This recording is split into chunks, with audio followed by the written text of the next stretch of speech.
What's that? Who there? Whoa.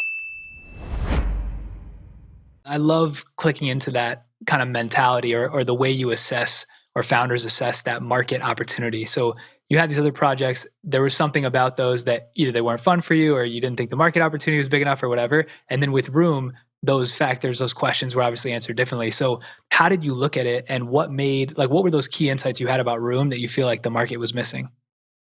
I think in that brainstorming phase, it's always easy and it's always a lot of fun also to just kind of um, think about what the world is missing or think about what could be. And it's very easy what to come up with ideas that sound great, right? But I think, and that's what makes it fun, right?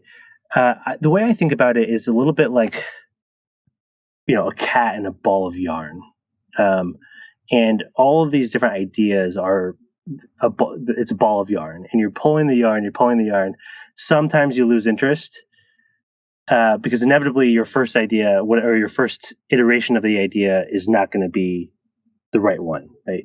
So you really have to pull at that yarn until you figure out, okay, wow, this is something that is interesting, it's motivating, it's real, the customers want it, and everything does kind of click.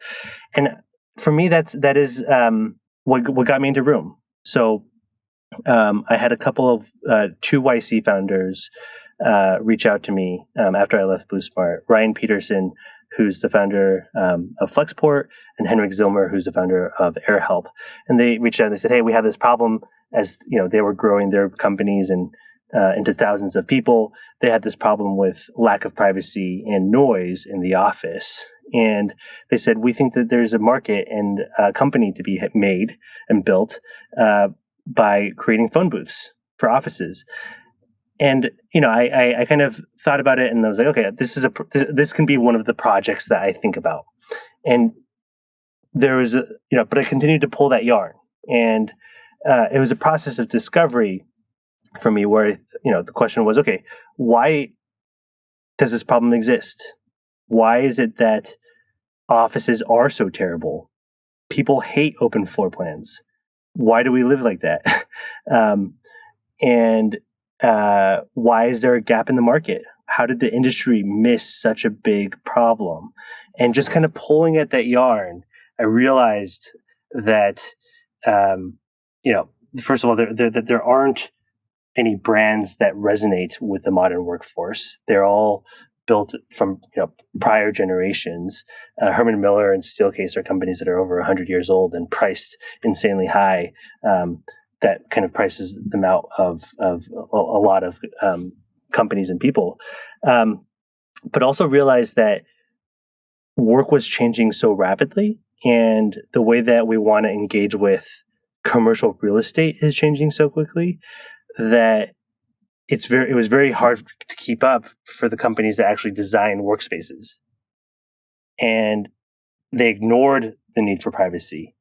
And gradually this became the vision for Room, where we're not just trying to build a phone booth business, but we're really trying to change the way that offices are built and the way that they're deployed to make them a lot more adaptive, to make floor plans and offices flexible, and so that they can actually be the best and most optimized office for the people inside. And that's a massive change in the way that we think about offices and the way that we build offices. And that got me really, really excited.